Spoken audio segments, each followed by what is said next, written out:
Jim McDermott, thanks for coming on the show. Thanks for having me on, Dave.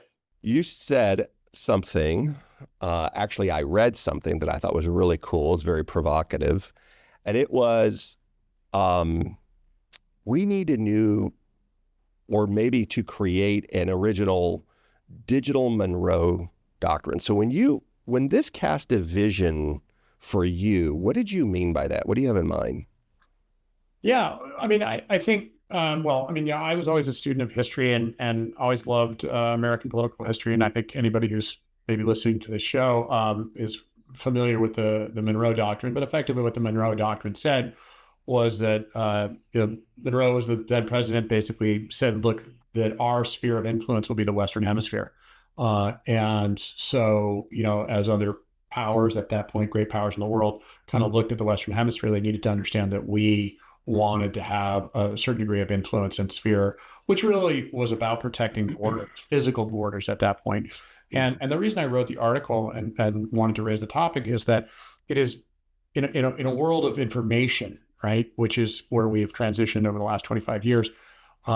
Security and the sphere of influence as it relates to digital is very similar in many respects to the way that the physical world worked, oceans and whatnot. And so the idea of a digital Monroe Doctrine is to say, look, that the United States as a one of the large sort of leading powers globally needs to and has the right to exert a sphere of influence around its borders as it relates to digital. That obviously means that, our relationship with Canada and our relationship with Mexico are special. We do a lot of business with them through the North American Free Trade and a whole bunch of other trade pacts that have existed for a long time.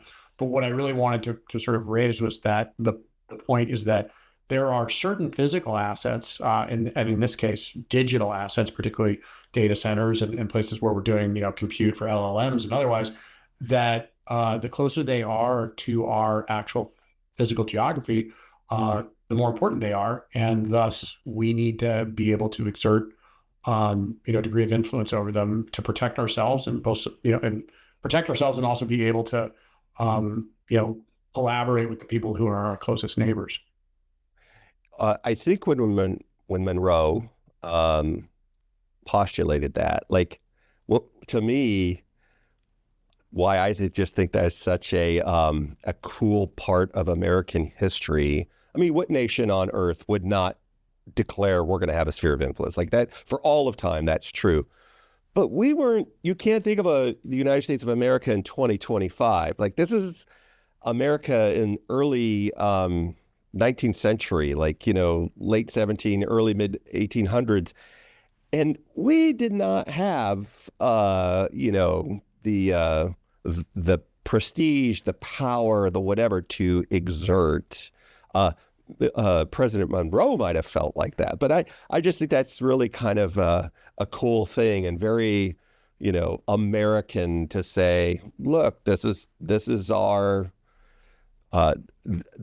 perspective, and we're going to defend it. And do you think that still resonates? That spirit Dave, I do, and I'll tell you why. I mean, if you think about the core underlying technologies that have created the digital world in which we now operate, right? They're fundamentally American. With the internet, the chipsets, the processing, frankly, a lot of the power generation, all the rest of these are all things that were basically invented, either through our military activities in terms of taking military technology and commercializing them, and or just sort of generally trying to push open information borders, right, where basically people could collaborate and conduct commerce. And so I think the idea that we are simply saying, like, we have a sphere of influence that we want to contain control over is, it's both an affirmative statement, but I think it also says, like, look, other people have the right to do that as well. I mean, I think what's not contained in that is saying, well, other people can't control their own digital futures. It's simply saying, if you're going to be adjacent to us, we're gonna exercise a certain degree of influence over what goes on, not only within our borders, but outside of our borders. And that's not a new concept, and it's not one I think that the world generally says is overtly aggressive or anything like that. It's just, look, if you're going to be close to us, we're going to want to have a say in what's going on. Yeah. And so I, I think that's a good thing. I do think it's a good thing, and it's it's a necessary thing. When we had a conversation before offline, and one of the things you said really caught my imagination. So years ago, I cannot remember this engineer's name. He was an engineer at GE, if I remember correctly, probably circa 2010. And he was talking about this idea of data gravity, and what he postulated was that as we imagine this like 12 or 15 years ago, as we use these devices, the data that we're generating, which we all understand this idea, becomes so uh, it builds so much momentum that it has this effect of gravity. It pulls the apps to it instead of pushing the data. And for the longest time, I think certainly the people that I talked to agreed with that big idea. There's limitations in fiber connectivity and all the cellular and all the various ways that we would move data. But at that time, there was not stress on the grid the way that we imagine it now for power. And power is the dominating. It's not that connectivity isn't part of the conversation. It is, but it is not the harder problem to solve, at least at the macro right now.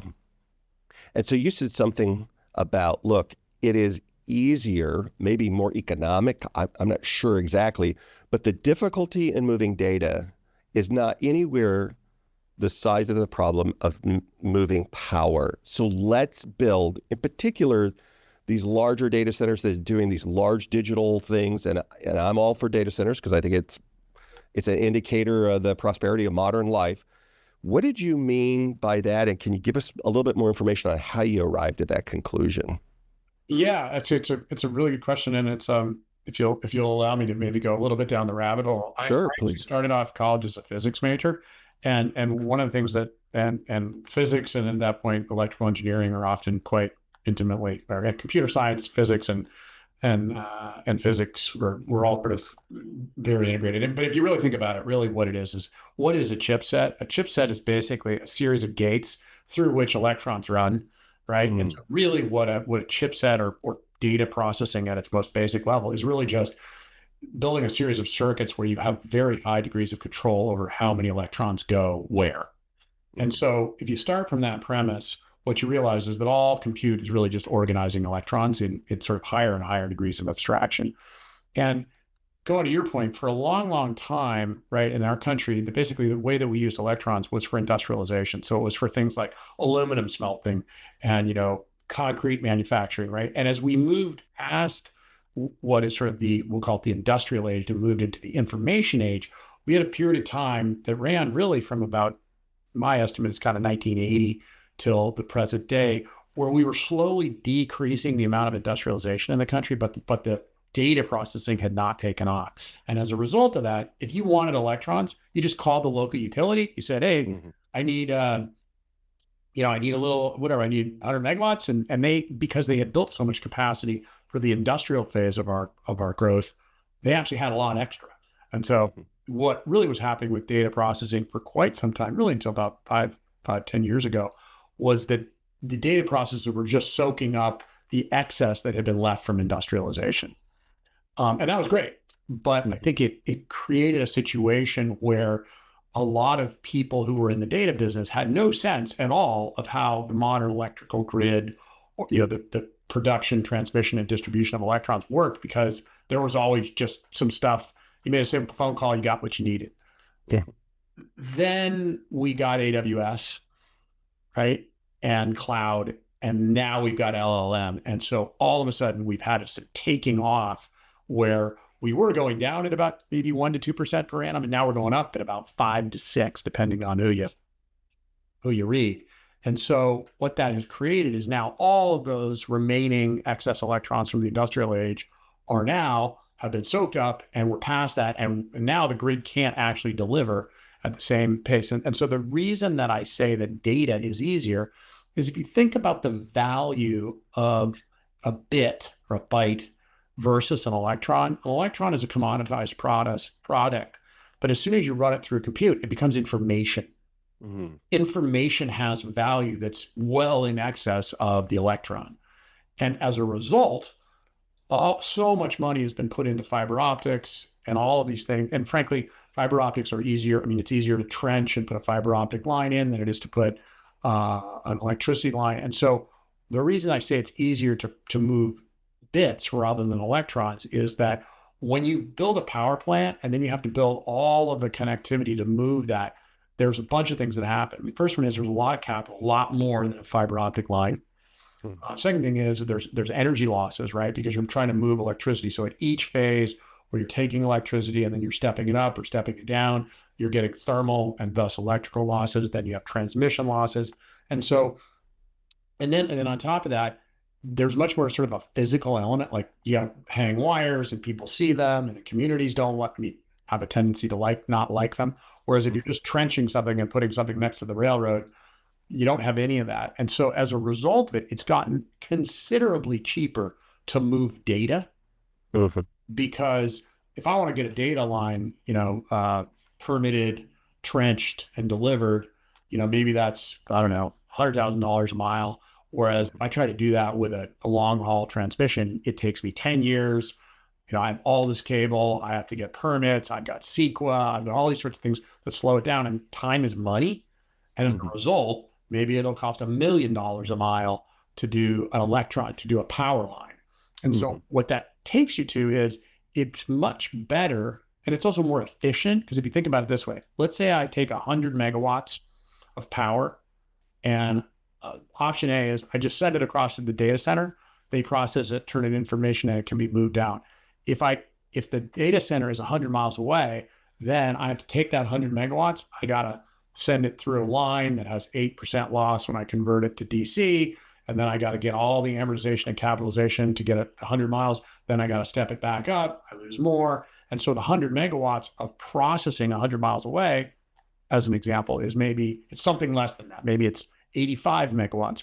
And I have to pay for all the capital. And so what ends up happening is you see that it's much more efficient to produce locally, send the electrons in without having to experience all of the losses, both energy and capital losses, to move the electricity, turn it into data, and then move data. And so when I say it's cheaper, it's both cheaper from the perspective of pure energy loss as well as capital.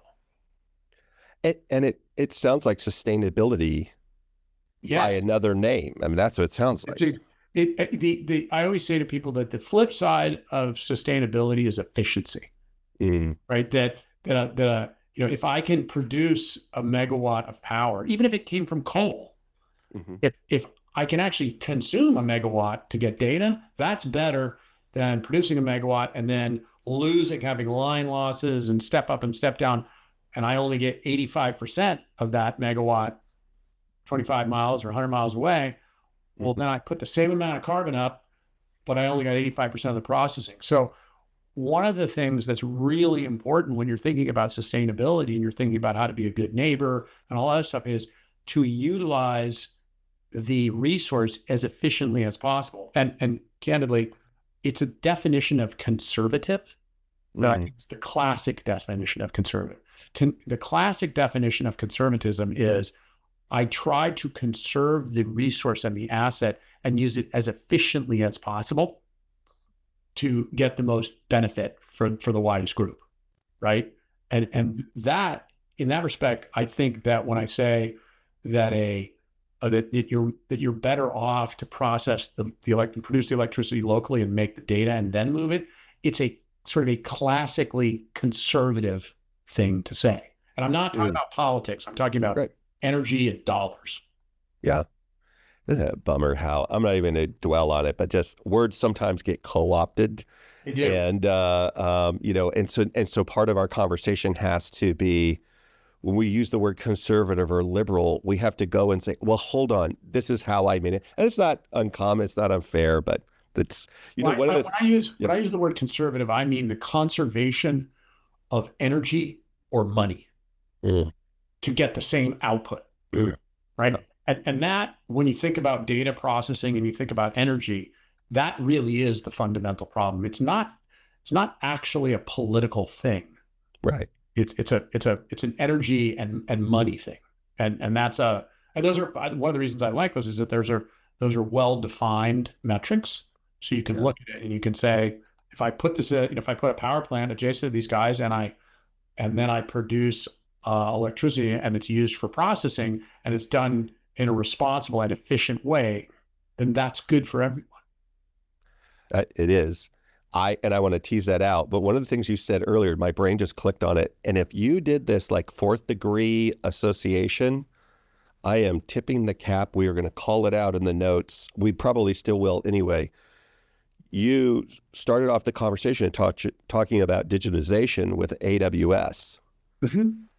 And what came to my mind when I try to describe AWS, people really don't, people not in our world don't really know what that means. And I will say to them, you've got mail.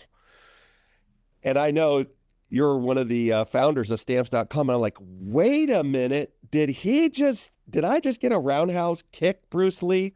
Did you do that on purpose or?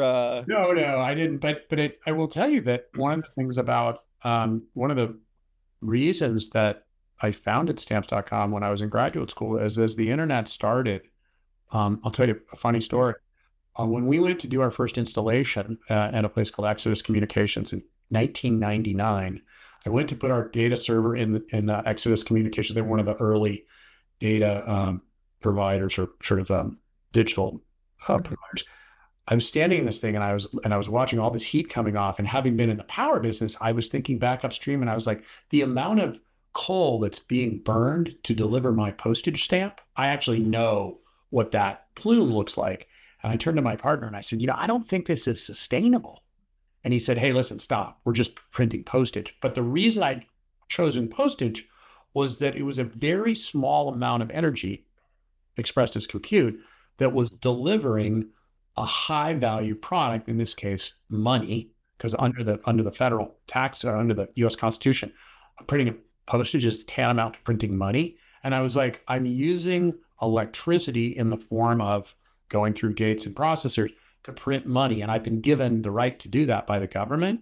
Mm-hmm. But what I simultaneously realized when that happened, this is like literally 1999, was sooner or later, if this thing takes off, people are going to look back upstream at the source of the electrons, and they're going to have questions about how polluting is that? How's that affecting my community? In the same way that if someone lives next to a steel mill, they ask the same questions. And they're going to ask those questions eventually. And so part of being a good neighbor and part of thinking about how to produce the most good when you're operating physical assets is to think about efficiency, think about what's the right configuration of power and data centers. And then maybe to sort of bring it all the way around where I stop is that when you think about that and then you start to say, well, where is power and where will there be adequate power sources and how close are those to home? What you realize is Mexico and Canada, who are our biggest neighbors and biggest trading partners, have a role to play in providing us that data because they also have power plants. And by extension, there are certain people that we don't want that close to us. And thus, the Digital Monroe Doctrine was born, right? Yeah. And I love that. I love how you think collaboratively with, our neighbors. Completely agree. I grew up in primarily California, Wisconsin, Texas, a little bit in Massachusetts. My dad worked for IBM, so we moved around, but most of my time was in Texas and California. And just great human beings, great, whatever's going on, the political discourse aside, just the people that I interacted with, the organizations that I did, same thing for you. We spent a lot of time visiting Canada as a kid, up through New England. I worked in early my career with a company that was headquartered in Troy, Michigan. And so we would go across to Canada from there a number of times. Like I don't even know if neighbors is the right word, like cousins. Like this is our tribe of people with slightly different holidays, but it's our tribes of people. But one of the things that you just brought up that I'm thinking about, not just data centers, which is the world that I live in, but a lot of critical infrastructure we're examining, not just for the digital world, but some critical infrastructure for, you mentioned smelting plants. Like we're thinking about that, if not directly in the U.S., although a lot is, but also with our neighbors near our borders. So probably not deep in our neighbors. I don't know. It's still evolving, but there are places around the world that goods and resources are manufactured that there's a lot of conversation about. Let's bring that back to our continent, at least with ourselves or one of our neighbors. Does that impact? Is that just continuing to make the point for you as that also comes and needs to be closer to the source of power? Or is that a different conversation entirely? I think, at least for me, the way I tend to think about electricity consumption, or just sort of, we'll call it, kilojoules, which is sort of, the expression of any form of energy. I generally think about, if you think about, if you believe that, like, how, economies have specialization and certain things should be done in certain places based on their sort of relative competitiveness, generally speaking, I think the answer is you want to have the highest value things closest to you. Mm-hmm. Right. So, does it make sense necessarily to use all your electrons and have every pair of shoes manufactured onshore? Not sure I agree with that. Mm-hmm. But do I think that, anything that involves chipsets, sort of higher value added, higher engineering, or frankly, information-based things closer to us? Yeah, I do. I think it's really important. Because, if you want to really distill it, I believe that knowledge is power. And the closer that you can keep the knowledge to to yourself, and control, not necessarily that you won't share, but that you have the ability to control that understanding, and have a say in how that understanding is used, it's important. And candidly, if you think about it, right, information in this day and age is the basis for security and, candidly, projecting power. So you would want to have that, or at least I want to have that, close to home. Yeah. And I certainly don't want to have a situation where I've got a significant portion of my understanding, whether that's, military, commerce, or otherwise, that can be cut off from me by simply severing a fiber optic line.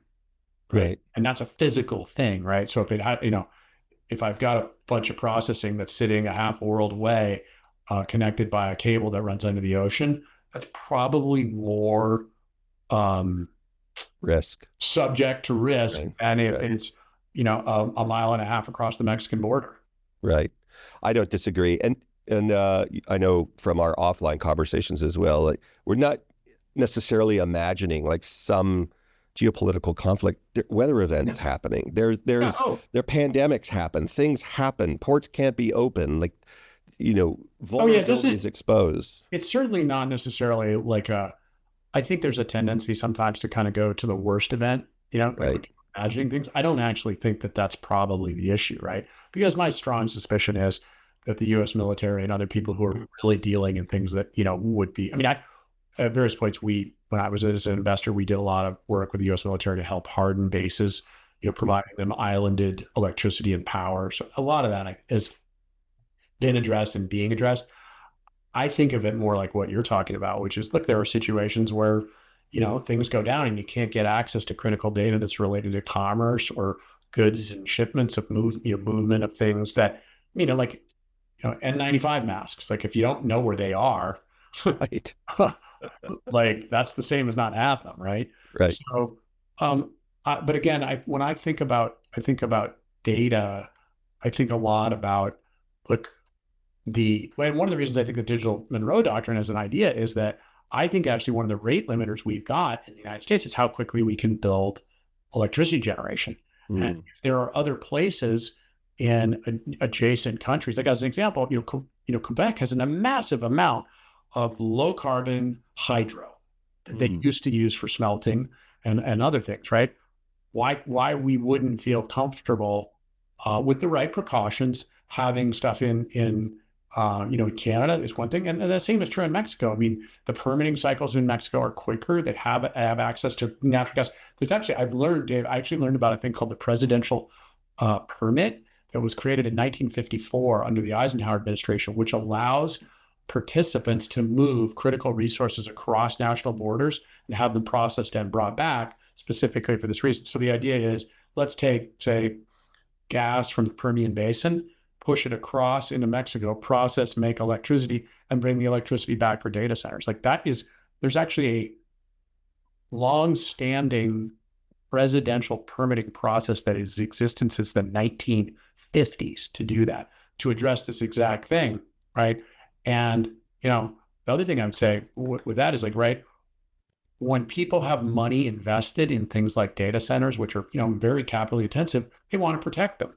And one of the reasons I think that's good for commerce is, right, if you're thinking about, hey, well, maybe there's a part of Mexico or some other part of that's maybe less stable than you would typically see in the United States, if you put $1 billion asset there, now the Mexican government, state and local, all these other people all have a very big reason to make sure that there's no illicit activity in those places, because that's a very large capital asset and they want to keep it and they want to be good neighbors. And so it's, in many respects, having a Monroe Doctrine, in my mind, actually allows us to share the economic benefit with our partners while also extending out effectively a buffer zone, because now you have entire sections of, say, Mexico, as an example, where they're going to be highly invested in making sure that those assets are protected. Because if they're not, right, we're close enough to go and do something about it. And they don't want that. And it's all part of our sort of weaving together a joint cooperation and security arrangement that's good for everyone. It's funny, David, is that when you think about what the basis of the modern age is, it's data processing, right? So in that respect, it's a new form of infrastructure. And the infrastructure has always played a role in, driving communities in the planning and then the construction and then the steady state jobs that are associated with that, whether that's, because the same is true with a wastewater treatment plant, which I financed many of, power plants, freeways, tollways, airports, and now data centers. Mm-hmm. And it's like, there's a big capital boom when you build it, then it comes down, and then there's a steady state set of jobs and employment while that asset gets amortized over time. And as long as the people who own those assets are running them responsibly, they have incredibly long tails. Right. Where they're just generating nice, steady streams of income. And steady streams of income, in my opinion, are the basis for a whole bunch of good things. Not the least of which is social stability, right? But, that to me, and again, maybe to bring it back around to the digital Monroe Doctrine thing, is the best way to have stability with your neighbors is to help them in any way you can to deliver their own economic prosperity. And as we need more and more data, right, and we can't maybe deliver it and build it all inside the four walls, the natural place to look would be to our immediate neighbors. And that is effectively, in my mind, what the Monroe Doctrine really was about. Was we're trying to grow and have prosperity, and there's a certain zone that we're going to carve out where the people inside that zone are going to be participating in our economic prosperity, and we're not going to allow the people to have undue influence in that area. But I'm wondering, if we talk about doing this with our neighbors, is the infrastructure, like one of the things that we're talking about today in the U.S. is, of course, energy innovation. And so we are really focusing on how do we get good at that, but also to build out the infrastructure, whether it is on-site generation, which is a conversation in the U.S., but also if we want to tap into, to your earlier point, these assets that could be available or opportunity that's available, partnership to build or tap into existing infrastructure. Does it exist going north and south right now, or is that to be built? What's that state look like? So the electrical grid between the United States and Canada is actually quite extensive. Okay. Quite extensive. And that's mainly because if you look at the major population centers in Canada, they're basically, there's 30 million to 35 million people in Canada. They all live within about 100 miles of the U.S. border, because you can get too far north, it's just too darn cold. Mm-hmm. And there's a lot of shared infrastructure, particularly like if you look along the Northeast, like, basically it's called the New England, it's called NE Pool, which is the New England Power Pool, and Quebec Hydro and Newfoundland and all that. Those are all very, very connected. In the Western U.S., BPA, which is called Bonneville Power Administration, and then Canada, they're sharing electrons up and down the Pacific coast. The reason that Mexico has not, although and increasingly every day there's more and more connectivity, one of the major reasons that Mexico is not as connected is that the northern states of Mexico, so like Sonora, Chihuahua, some of these others, are largely the less populated states in Mexico. The Mm, bulk of the Mexican population tends to be down towards like Mexico City. So mhm. there wasn't really a reason to connect the grids in ERCOT, which is Texas has its own grid, and then basically the what's called WEC, which is the Western Energy Corridor. The stuff along Arizona and Southern California and all our stuff are not as connected. Although every day you see more and more projects and connectivity along the Mexican border in places like Arizona and California because there's lots of space in Sonora and it's very, very sunny and it's very, very hot and the populations are growing in Mexico or in Arizona and some of these Mhm. southern states. So there's more connectivity every day. There traditionally has been more between the U.S. And Canada simply because of proximity of population. Yeah. I think it's going to be fascinating to me to see how this develops because even within the U.S., I know you're familiar with this, more and more governors are saying, hey, bring your own power. Or, hey, let's figure out how we want to cooperate and be part of whatever digital means. It could be data centers, it could be something else, but we want to find a way, if that's regulatory reform, if it's attracting skilled labor, like how do we do this? And we have seen Canada and Mexico wanting to engage in this, whether it's power specifically, but like, how do we? Well, we want our citizens to thrive. As we said earlier, we're good neighbors. Let's integrate. Um, it will be interesting to see how these. Is this only for border states, or could this be? Is this possibly like a federal program? I'm not sure how that I mean, works. I think, well, basically, most of electricity distribution or transmission, generation, it's called generation, distribution, and transmission. Transmission is the long haul, Right. distribution is the local. Most of that's governed by the FERC. Mm, Now there's a bunch of 5 or 6 big regions. Texas is sort of an anomaly, and the Texas is its own islanded grid. It's called ERCOT. It doesn't actually have any connectivity to any other parts of the U.S. grid. Um, so generally speaking, interconnections, so the distribution is controlled by the FERC, and then local T&D and generation is controlled by the local, what's called the ISO, the independent service operator, the guy who provides grid stability. So there's a patchwork, right? We're very much a country of everybody wants to go local. Um, so my sense is that again, if you wanted to pursue a digital Monroe Doctrine, it would probably have to be something at the federal level that kind of mhm. gives the right guidance and the right boundaries, and then each state would probably figure out how they were going to do it at their border with the the adjacent whether Canadian province or Mexican state. But again, it's going on already, Mm, right? And it's because if you need more power or you need something or or you're integrating with local people that you do business with, it's just sort of a natural process where people like just because someone's across the border, from El Paso and Juarez, you're going to do business with them because that's easier than say doing business with someone who's in Des Moines. right. But again, you got to have the rules, you got to have the protections because they are different sovereign countries. But that level of integration, I think, is continuing every day. I mean, we see it. Yeah. Do you think I'm curious. One of the things that happened to me earlier this year, I was in Utah and the governor announced, some initiatives. But one of the conversations that bubbled up there was this interest in geothermal, like a lot of, hey, come if the economics are right, the engineers are descending upon it. There's it's got it. There's potentially a sustainability story here. Like we're really interested in this, but that probably wouldn't be the case in Connecticut or wherever where it's not as obvious that there's geothermal. You mentioned hydro in Canada. Mhm. Um, are there equal opportunities for intermittent power like solar and wind or other sustainable like Uh, hydro? What yeah. does that landscape look like? Well, I mean, I think again, if you think about it from a data center perspective, right? I think of a data center as just being like any other industrial asset. And generally speaking, industrial assets they have higher capacity utilizations to kind of make the unit economics work. Right. So again, I don't know. I do not profess to be a data center expert, but let's just assume that it needs to be running at, 90% capacity utilization. So that means that it always lends itself an electron that is a steady state electron, which in the power generation business is called baseload. A baseload electron is always more valuable than a variable one. So Hmm.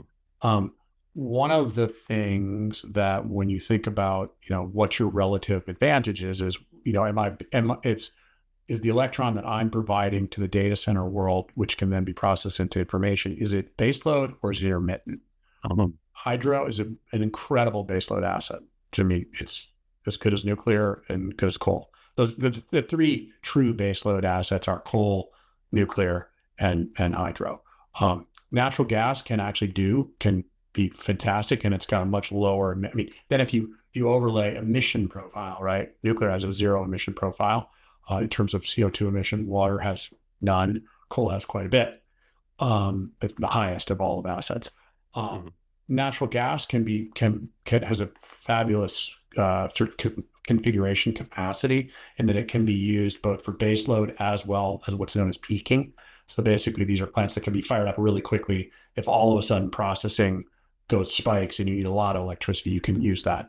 And then wind and solar have very terrific emissions profiles, but they tend to vary more. And so when people talk about those, then you have to couple those with batteries of some sort. Hmm. So all of the assets have their sort of relative strengths. And in some cases, you have to backfill, like with a solar, you're going to need to backfill with a battery, which makes it maybe more expensive, but very, very, very good from an emissions profile. Right now, I actually think that one of the things about Mexico that's super fascinating to me is that, the Permian Basin doesn't know the difference between the Mexican border and the American border. There's a whole lot of gas in Mexico, and it's Right. never really been utilized for anything, right? Because they didn't build the infrastructure. One of the things that I think is a very interesting potential for us as Americans to collaborate with the Mexicans is to say, hey, look at this gigantic, we built a world leading energy complex in the Permian Basin that is the basis for, if you believe in energy sort of full spectrum dominance is the way the administration talked about full spectrum dominance in energy. Why wouldn't we help the Mexicans monetize the gas that they have, which is and then produce electrons, and then we can all prosper? Like, that has always struck me as like, this is a perfect way to collaborate. They've got a natural resource that we know is right next to a natural resource that we built a massive industry around this, right? Hmm. And fracking and shale, and that whole revolution basically happened in West Texas. Right across the border, there's basically the same geology, Hmm. and we need a lot of electrons, right? To continue growth in data centers and in processing of LLM processing, the whole thing. So the idea that we could collaborate with our Mexican partners to, we need security. Like, you can't just have data centers and you can't have, gangs Hmm. running around. But once that infrastructure for gas extraction is in place, and then that can be consumed locally with power plants and the data can be sold back across the border, boy, that just seems like an ideal opportunity to collaborate with our partners, project our Digital Monroe Doctrine outside of our borders, and generate economic opportunity and prosperity for everybody. Yeah. That seems like a very simple putt to me. Yeah. Do you think there's and I ask because I have no insight to it whatsoever.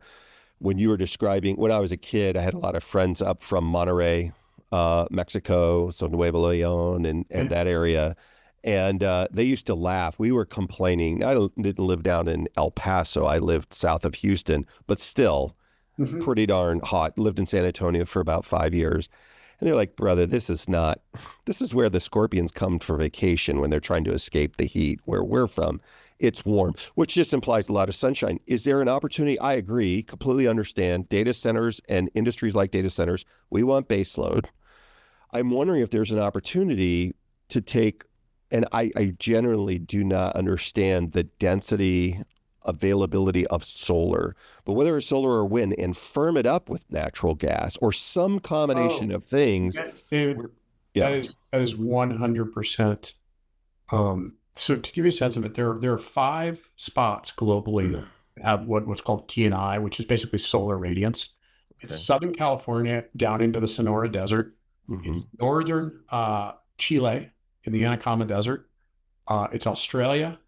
It's basically like kind of the Arabian Peninsula, Hmm. and then a couple parts of Australia. Right, these are the places where it's had the best. It's basically what's calculated is the number of photons per meter squared. Mm. And so Mexico, if you sort of start in Southern California, you kind of go down above the Sea of Cortez, and then down into Sonora, and then into that sort of Chihuahua, and like, up from Monterey. The solar radiance is phenomenal. Mm. It's phenomenal. There's not great wind there because wind tends to seek a temperature differential. So you need to be, you have a cold body and then a hot Mhm. landmass. But the idea that you could have large blocks of solar, I mean, and if you've been there, right? I mean, it's a desert, right? I mean, there's Right. like large blocks of unused land that nobody's trying to farm, 'cause there's no water. You can basically cover them with solar panels, and then you could use natural gas to firm that, and that's a way to decarbonize. It's a way to generate. I mean, there are so many opportunities, in my opinion, to collaborate, particularly with the Mexicans, around let's find ways to secure it. Because I think one of the concerns that a lot of people I've had is, well, hey, I read these stories about, there's gangs roping around and all the rest of that. But the bottom line is that, when you have a large capital asset, then the local governor cares, then the Mexican National Guard cares, right? All that. And that's also, frankly, not something that if you're if you're selling drugs for a living, that's not part of your traffic pattern. Right. Right? It's just not, you're not interested in it. So I think that the opportunity, particularly as it relates to Mexico, is how do we figure out how to create stuff that's mutually beneficial where we utilize all, I mean, they got a crazy amount of sunshine there. They have a fair amount of natural gas, which is largely unexploited. And they also, in the same way that they have a lot of electrons right now that are not being utilized because Mexico is, although more industrialized and growing more on the industrial side than the United States is, they too have excess electricity at the moment, right? Mm. So they're experiencing many of the similar sort of experiences that we, as in the United States, are, because they are so tightly integrated to us anyway. Yeah. One of my buddies, Santiago, is CEO over at iMasons, and he started a data center company. It's from Mexico City, Mexico DF, as he says it, um, and now lives in San Antonio. And his wife is from Texas, but in just some of our conversations over the years, like there's so many people that would love to remain. And I've heard the same thing in Canada. They would love to stay in their countries if there was opportunity for them to be part of these things. I was in Ireland speaking earlier this year, and they were like, why do you think 70% of the Irish are in data center builds across Europe? It's not that we don't like living in Ireland. There's the opportunity is across Europe. If we had Elsewhere. opportunity to be back here in Ireland, we'd be back here in Ireland.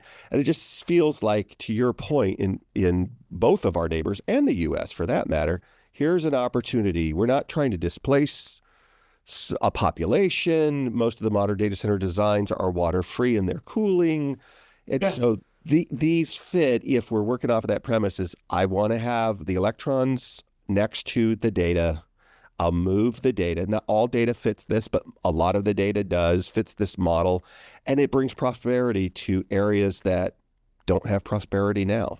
Yeah, it's actually funny. I mean, again, I always like to sort of stay away from sort of political slogans and whatnot. But look, the reality is, David, that most people live within 10 miles of where they were born, if Yeah. given the choice. They never leave. Like that's not a Mexico thing. That's not a United States thing. That's not an Ireland thing. That's a humanity. People will stay close to the people that the places that they were born, and if given the opportunity. Yeah. And so one of the single best ways, in my mind, if you just want to do straight economics to stem cross-border flows of people, is have them have enough prosperity where they live that they're like, this is great. I like it so hot that the scorpions are hanging out underneath their rocks. This is where I'm from. This is what I do, and I get paid well enough to stay here, and I'm going to stay here.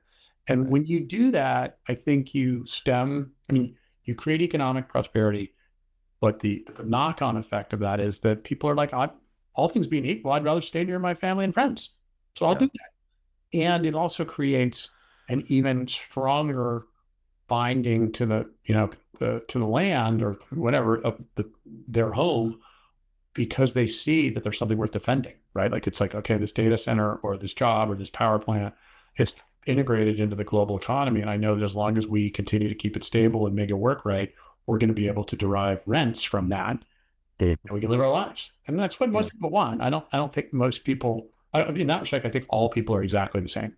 Yeah. I would agree. The only exception to that is I have a lot of family that lived in Terre Haute, Indiana, and they all left Terre Haute. I'm not sure why, but Do maybe you that's just remember? Terre Haute. Do you remember? And now we're going to get way off the reserve. But do you remember back in the day? Because I think you and I are relatively. Terre Haute was the place that you could mail back your CDs in the. Really? They had like a whole mail distribution. Like I was on a CD club, and Uh, Terre Haute was where you set your CD. Like you got 10, and you got to keep 5, and you yeah. had to mail. And so I was like, Terre Haute, like that's the place where all CDs come from. Well, my family is not very complicated. I loved it. We would go visit every summer. I know we're way off. This probably all get edited out, but we'd go visit my uncle and his family, and we'd ride dirt bikes in the summer. It was so wonderful. And they said, yeah, they didn't, they all moved away, but it was, I thought it was a great place. We've been talking for a minute. Yep. Uh, so with all of this conversation, like you've had this article published, I thought it was great. We'll link to it in the description. This conversation, I really appreciated it. What's the opportunity? Like we've talked around a lot of things. Is there real opportunity here? Are legislators and digital entrepreneurs, are they buying into this idea? Where are we at with this conversation? So I think actually that there's been a tremendous amount of activity and interest. Actually, it's funny. I went up on LinkedIn and started to sort of make the digital rounds. The activity and the number of people that have reached out to me from the Mexican side of the border is amazing. Yeah. There's a very, very strong desire and interest from Mexico, in the same way that that there was a lot of, oh, hang on, what just happened? I still see you and hear you. That was weird. Something popped up. There's a tremendous amount of interest and a strong desire to basically utilize the energy infrastructure in Mexico and figure out how to get involved in the digitization and the data center business. Because I think there's a huge number of people who see the opportunity in the U.S. in terms of and realizing that effectively they can kind of be like the overflow, if you will, because Mhm. again, there's a lot of very, very sophisticated Mexicans who are like, look, are you guys going to put like a DARPA processing center in the middle of, you know, Coahuila? Probably not. Mhm. But are there a lot of other data applications where maybe you want, overnight processing? It's not stuff that needs massive, very short latencies, right? But processing power is still needed. Like, yeah, we can totally fill that, right? So I think that as the data center world continues to sort of evolve and change, right, you're starting to see segmentations. Like there are certain places where people are processing, highly sensitive, you know, CIA or government related data. Like that's never going to happen anywhere but the United States, Mhm. obviously. But look, AWS, they need processing, and maybe that's just mirroring something that's going on globally. Well, that's a great application for maybe a remote or more remote, lower cost place in Mexico. So I think for me, and then the other opportunity I see is the opportunity to basically take American energy, particularly natural gas, move it across the border, process the natural gas into electricity, and then bring that electricity right back across the border for data processing.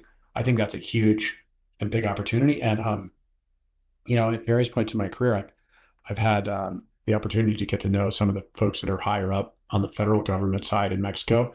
Mhm.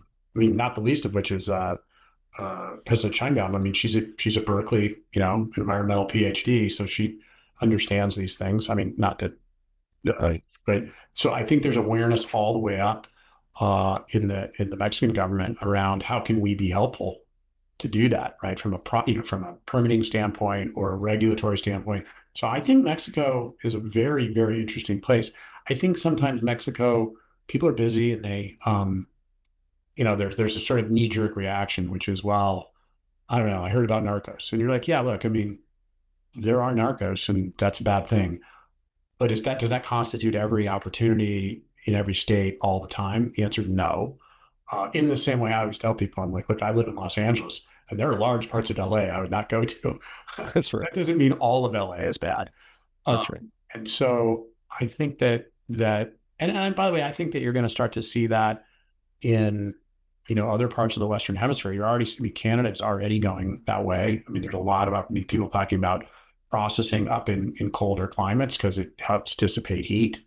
So I think that what you'll probably see is it just starting to move out, obviously first to our closest neighbors, which are Canada and Mexico, but I could see it moving to sort of other markets, right? I mean, Chile, I mean, I'm probably not that far south immediately, but over time, I think the Western Hemisphere will probably be our quote, neighborhood, if you will. Yeah. Well, one of the things I remind people first of all, these are exploratory conversations. We're looking for a solution. And if you were to try to go get 500 megawatts in Northern Virginia, it's just not going to happen.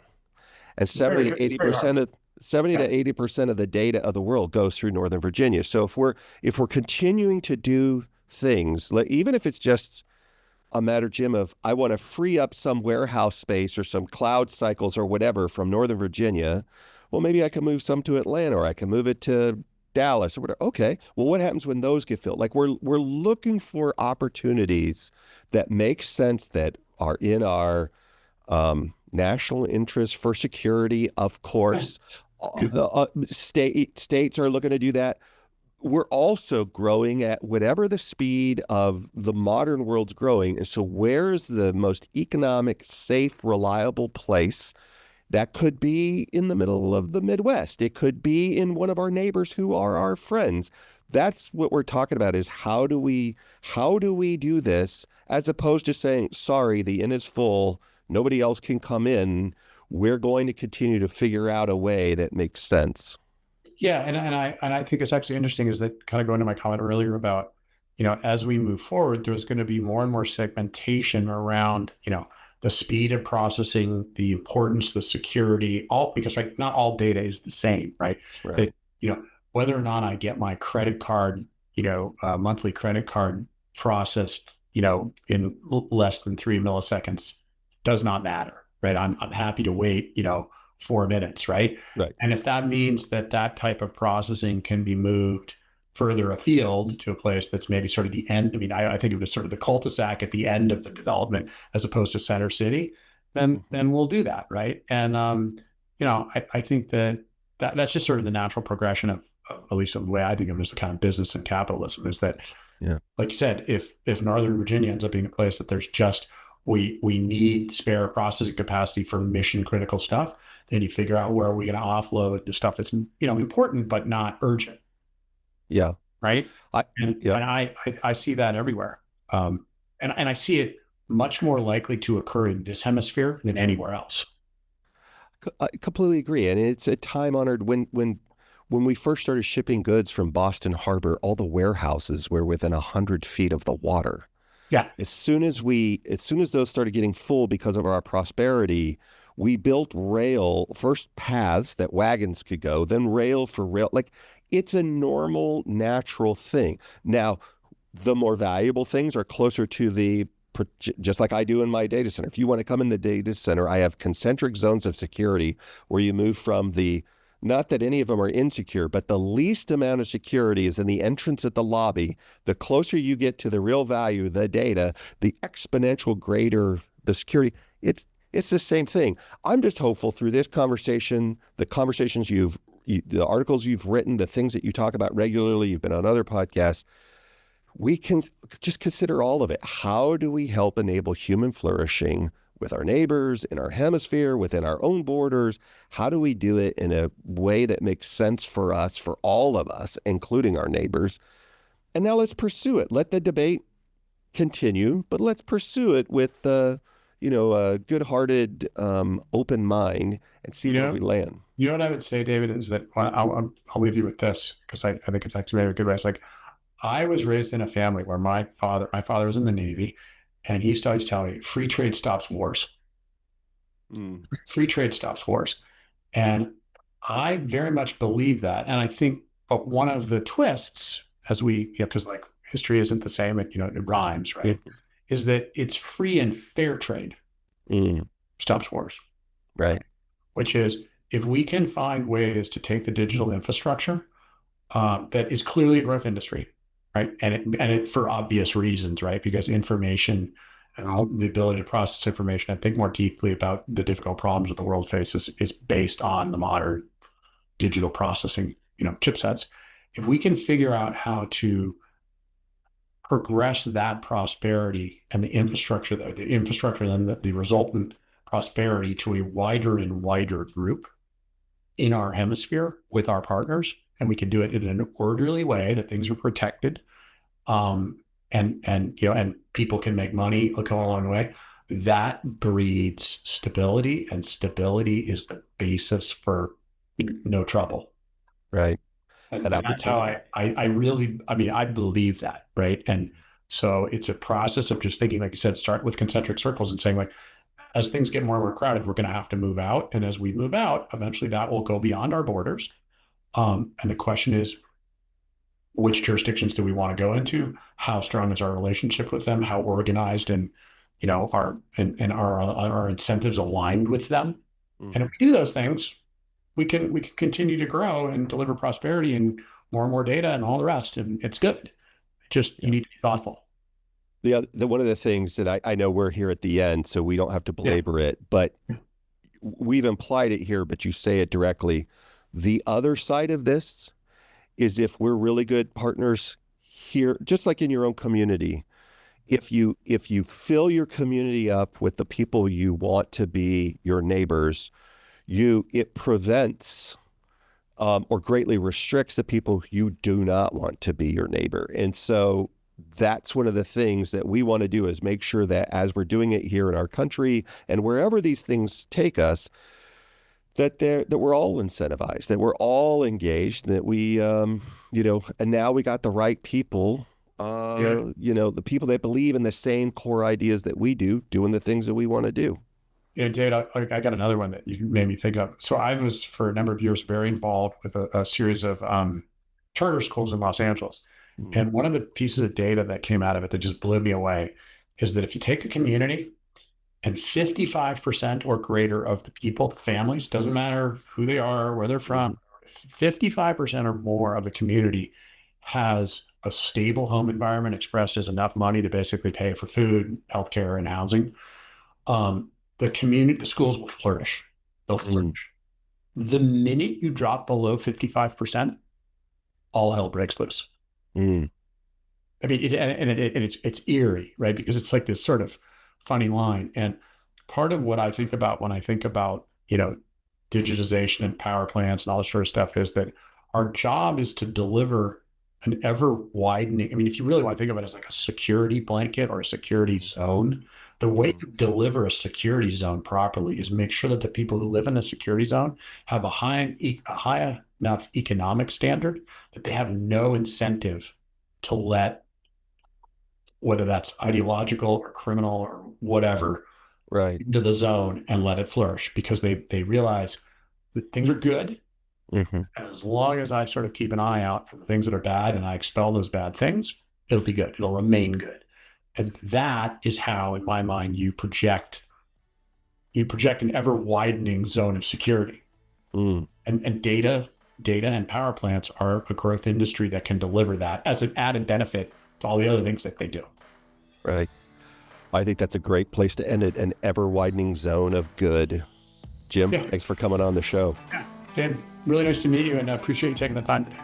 My great pleasure. Hey, if y'all like that, hit the like button. And if you loved it, hit the subscribe button. We'll see you next time, everybody. Have a good one.